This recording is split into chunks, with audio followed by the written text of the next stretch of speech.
আমি যখন বারবার কল করে ভালোবাসি ভালোবাসি বলতাম, তুমি বলতে অতিভক্তি কিন্তু চোরের লক্ষণ।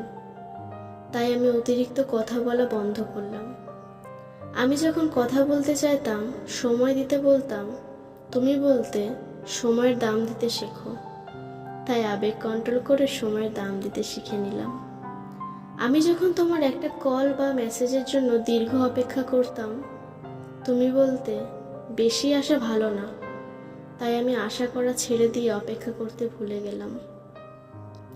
আমি যখন তোমাকে নিয়ে খারাপ স্বপ্ন দেখে সবার আগে ফোন করে তোমার খোঁজ নিতাম, তুমি ঠিক আছো কিনা, তুমি বলতে পাগলামিটা একটু কমাও।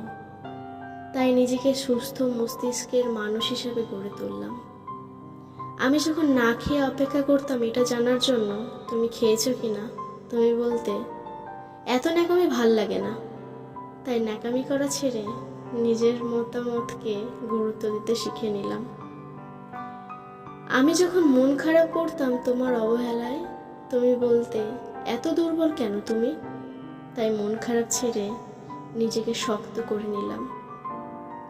কিছুদিন পর তুমি যখন চলে যেতে চাইলে, আমি বললাম যেতে পারো, আটকাবো না। তখন তুমি বুঝতে পারলে আমি বাস্তবতা শিখে গেছি। হ্যাঁ, তুমি আমায় অনেক কিছু শিখিয়েছ, এর জন্য তোমায় অনেক ধন্যবাদ। তবে তুমি হয়তো জানতে না, এই ন্যাকামিগুলোই একটা সুন্দর ভালোবাসার ইতিহাস গড়ে তোলে। তুমি জানতে না, এই পাগল মানুষগুলো মন থেকে ভালোবাসতে জানে। তুমি হয়তো জানতে না, এই ছোট্ট ছোট্ট আবেগগুলো থেকেই ভালোবাসা তৈরি হয়। তুমি হয়তো জানতে না, আমি ভালোবাসি বলেই আমার অতি গুরুত্বপূর্ণ সময়টুকু তোমায় দিতাম।